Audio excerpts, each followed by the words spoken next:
Hi, everyone. Welcome to ConvHERsations with Kristie. I am Kristie Clayton, the founder of HERverse. HER is an acronym that stands for Helping Executives Rise, and we do that in 3 ways. We have a peer community for second-in-command leaders, a peer community for leadership team members that report to that second-in-command leader, and then executive coaching for visionaries, integrators, second-in-commands, and leadership team members. So it's a little bit about who we are, but I am most interested today in talking to Jenna, our special guest, and learning about her and who she is. So Jenna, you want to introduce yourself? Yes. Hi, Kristie. Hi, everyone. Thank you for joining us. And thank you for having me, Kristie. I'm so excited to be here.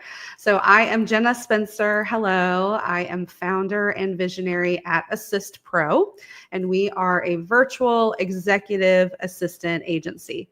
So we help busy entrepreneurs and business coaches and consultants find their great assistant. You know, you hear people that say, oh yeah, I've got a great assistant. And they're like, well, I want a great assistant. How does that work? So we are so passionate about what we do, really helping people step into their unique ability, as strategic coach says, in their zones of genius by really matching them with a great right-hand assistant, someone that can help them keep their life and business flowing and just keep the train on the right tracks. And I'm also a wife and a mom of 3 and have lots of animals as well, dogs, cats, lizards, all the things that little boys love to have. And so just that's a little bit about me and my business. I love it. I love it. And listen, I want to dive into your journey because your journey really is incredible. So you were an executive assistant to Gino and then have worked all the way through your business to now be only, if my understanding is correct, that you're only sitting in the visionary seat. Is that right? That's correct, with a little caveat. So I have supported Gino, but I wasn't his executive assistant. I actually supported him at the EOS conference for several years. Gotcha. So I got to be what we termed his handler and got to welcome him, make sure everything was good. I love just being in a support role. And so it just was a lot of fun to support him. How I actually became a full-blown executive assistant was to Alex Freitag and Tom Bauer. So the 2 of them hired me. So I was their assistant for like 2014, I think, 2014, and then kind of moved into AssistPro. So I'm trying to like pinpoint where to start the story because I'm a 7 fact finder, so I can do a lot of details, but then I also like to move really fast. So there's like this little thing that goes on in my brain. Okay. So, I became an executive assistant to Alex and Tom in 2014 because I wanted out of the corporate world. It just wasn't a good fit for me. And I kind of realized by that point, like, I'm kind of burning out in positions in like 2 to 3 years. Like I get in, I get really excited. I want to go. I'm like doing all these things. And then I'm like, oh, well, I'm bored. I don't want to do this anymore. Why isn't this working? I'm like not engaged. So what's going on? But during that time, I also had kids and I was dropping them off every day for 10 hours a day, rushing to pick them up and just doing, dinner, bath, bed, and just trying to get to the weekends. And I just thought this just isn't like the life that I want. There was a lot of value in that for me professionally, but it just wasn't aligning with my personal values at that time. I wanted more time with my kids. I wanted more time with my kids. So I started applying for jobs on Craigslist, which, back in the day, Craigslist was the thing. And I started applying in metro areas because I wanted to do something from home. And it was this weird thing. I was like, what about being an assistant? So it wasn't like I had been an assistant before or anything like that, but I had a lot of experience in, admin and banking and, checklist and like following, steps and all that. And I'm like, surely I can figure this out. So I started applying in metro areas and just kind of put my heart on my sleeve and was like, look, I've been like in management. I know I can do this, just approached it with humble confidence. And so lo and behold, Alex and Tom hired me, and I got to then work from home. And I was like, what is this EOS thing? Like who are these people? How is this? What is this? And quickly fell in love with EOS and supporting them from the back end. Yes. So fast forward 6 months, and Tom and Alex were like, hey, have you ever thought about having your own company? And I said, well, no, not really. And they said, well, we think there's an opportunity for assistance to EOS implementers. And I think there were like less than 100 implementers at the time. And they said, implementers are entrepreneurs or building a business. They need someone to do all the stuff that understands the process. And I said, well, I understand the process. And I do know women from my previous professional world that are like, what are you doing? You're home with kids and you're not, having to sell Mary Kay, or, you're not doing one of those things, which so much value in that, if that's your personality. My mom is a Mary Kay director for like over 40 years, I think. So, I said, you know what? I was standing in the kitchen with my husband and I was like, you know what? I just can't not do this. Like, I just have to do this. And being the amazing, loving, supporting man that he is, he was like, sure, go for it. Let's do it. So got into that role, and Tom and Alex were so kind. We did an annual 1 year, and we did the one thing exercise from EOS. And their one thing, both of them, was the one thing to start and stop. To start is to go do AssistPro full time, and to stop is being our assistant. And I was so upset because I just thought, oh, I'm just going to hire an integrator. They'll run the business. I'm still going to be their assistant. But one of my very dear friends of over 20 years became their assistant, and she's still with Alex today. So this weird thing then started happening, though. I was like, well, hold on a second. I'm feeling like maybe there's something more in my brain. I've got all these ideas. I was like, but I'm supposed to be an assistant. I'm supposed to be like, because I thought, oh, I'll be the integrator for my business if I'm stepping out. Mm-hmm. And then this whole awakening happened in my brain. I was like, oh, I used to have lemonade stands, and I used to paint Christmas ornaments on nuts that fell in my grandma's backyard and sell them. And I think I have tried lots of different businesses, if I'm honest with myself. Mm-hmm. Oh, maybe I am a visionary. And then I freaked out and was like, okay, well, wait a minute. Like, what does this mean? Who am I? And so I went on this journey of who am I, and getting really curious and journaling and unpacking some things that were uncomfortable to unpack, because I had such tight control over what I needed to do, what I had to do, and everything was organized and controlled. And then I was like, but what if? So I read Rocket Fuel, started looking into like visionaries, right? And started hearing about the Walt Disneys of the world, and, all the great visionaries, and was like, well, but that feels like I would lose control if I became that, because it would be something that I'm not in control of. And so I did a few years on the couch. Gino says that everyone should do their 7 years on the couch. I didn't have to do 7, but I did do a few years on the couch. And it has been the most amazing experience, because now I can embrace that I am a visionary, but there's also aspects of me that are like, how do I want to say it? What my expectation like of a visionary, if I let go and just become a visionary, like I'm going to be wild and crazy and out there and all these millions of ideas and blah, blah, blah, but I am a visionary, but I'm still myself. Yes. And there's still aspects of me, my Kolbe, my Enneagram, like who I am. And there goes my camera.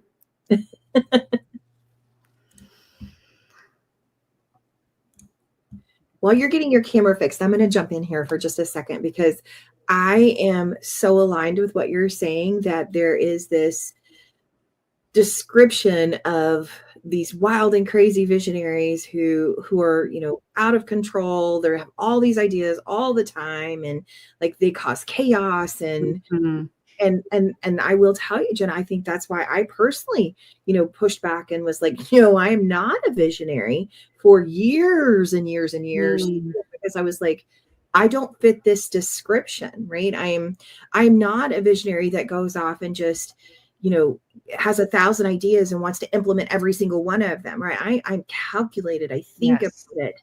I really run through scenario before I even bring it to my integrator, right? Yeah. And so she's probably sitting on the other side of this watching going, she does have 1,000 ideas. But my 1,000 ideas I'm filtering before I even get to her. So I probably have 2,000 and she only gets 1,000 of them, right? Yes.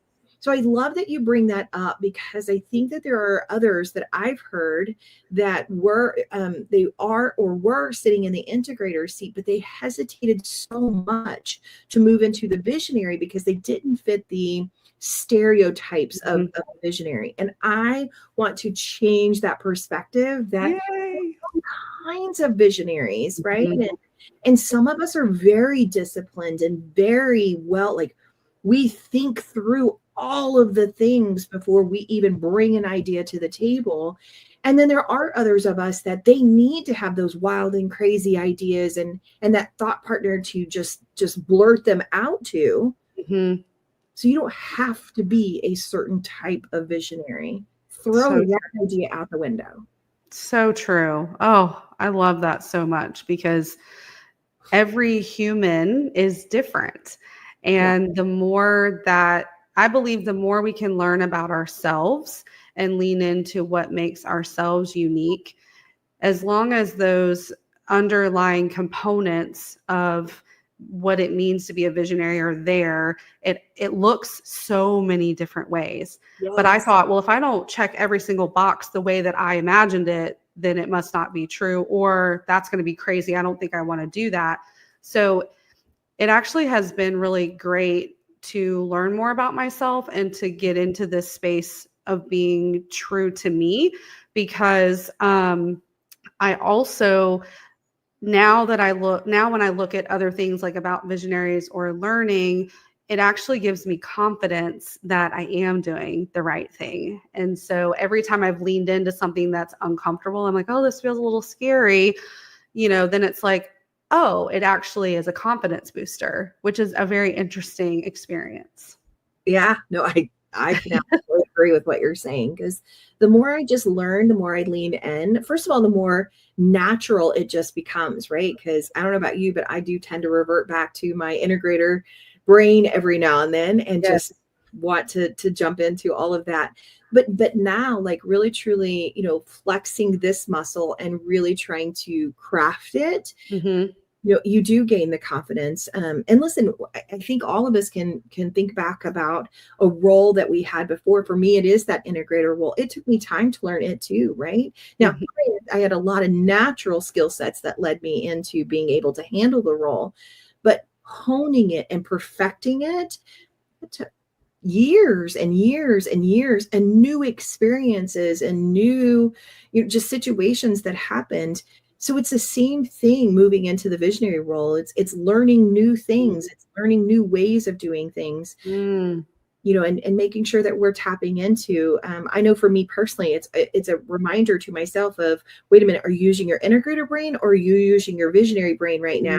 Because you need to be using your visionary brain. Your integrator will do that part. You need to do this part so that both sides are represented, right? So it's flexing new skills and learning new ways.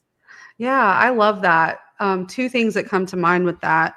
The first is, I think that a seed was planted with me when I was Tom and Alex's assistant, because in their practice, in their company, the two of them, Tom was a visionary, Alex was the integrator at the time. And then when they launched the conference, Alex was the visionary for the conference and Tom was the integrator. And I said, oh, interesting. Like, hold on a second. It's like scrambling my brain. And I'll never forget the way that they explained it was like, well, I want, I have like the vision and the ideas for kind of driving things forward in this aspect. But then over here, I can see how all the pieces come together and how we can put the right people in place and like, making the puzzle work, where Alex like had all the big ideas for the conference and stuff like that, which they both had ideas, but it was just really great to see that. And then on the other thought with that is, which hat are we wearing? Like, which part of our brain are we thinking with? And for that, Kolbe has been so valuable to me in learning more about myself and like, what's my MO in this situation? Because I'm a 7-4-8-2. And so I can really like, so it's interesting. It's actually helped my marriage too, the more that I know about myself, because I'll be talking to my husband about a trip or something. I'm like talking about it. And then at some point, my brain goes, all right, I've got all the details I need. Boom, let's go.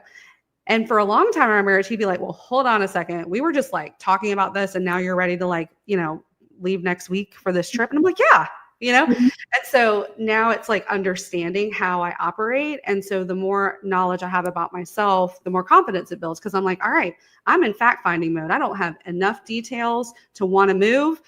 And that's actually helped my relationship with my integrator. Cause she's like, all right, how much do you feel like you have about 80% detail? So it kind of prepares her for like when we're ready to, when I'm like, okay, let's go. Like no looking back. We're good. We're ready to go. Yeah.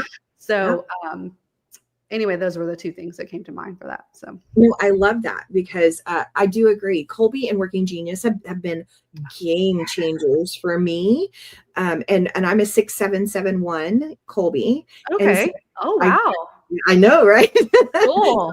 All the facts, but I also need to build the processes, right? Like I need to be part of that infrastructure that is building it.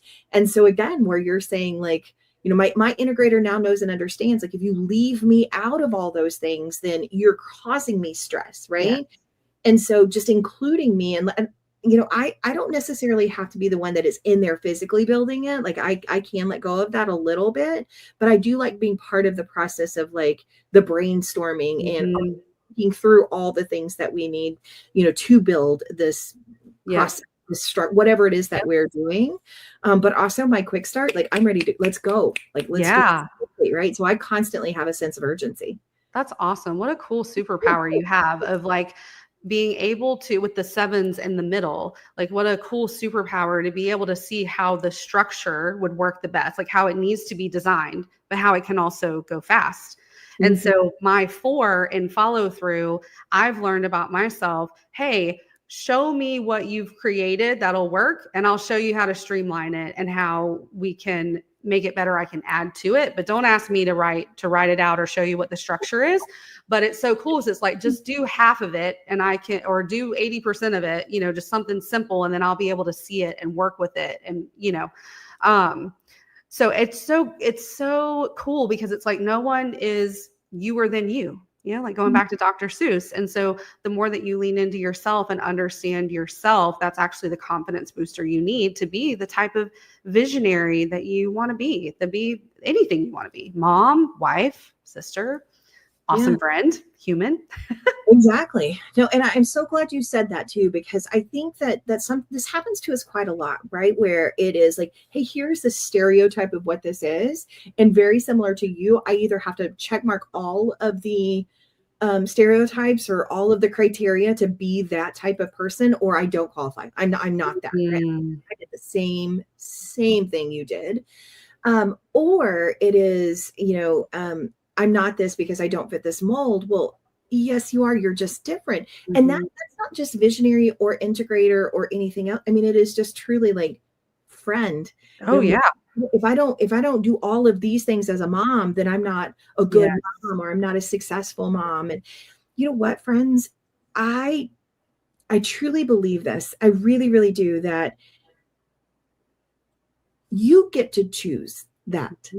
Right? What good mom is for you. Yes. You get to choose what, the pinnacle of your career is. There are lots of people, we talked about this a little bit recently on a different episode, where I know so many integrators who have said, I'm not going to be like the top dog, or, I know I'm not going to be as successful as whoever, or because I'm not going to be the visionary. I'm not going to be the best.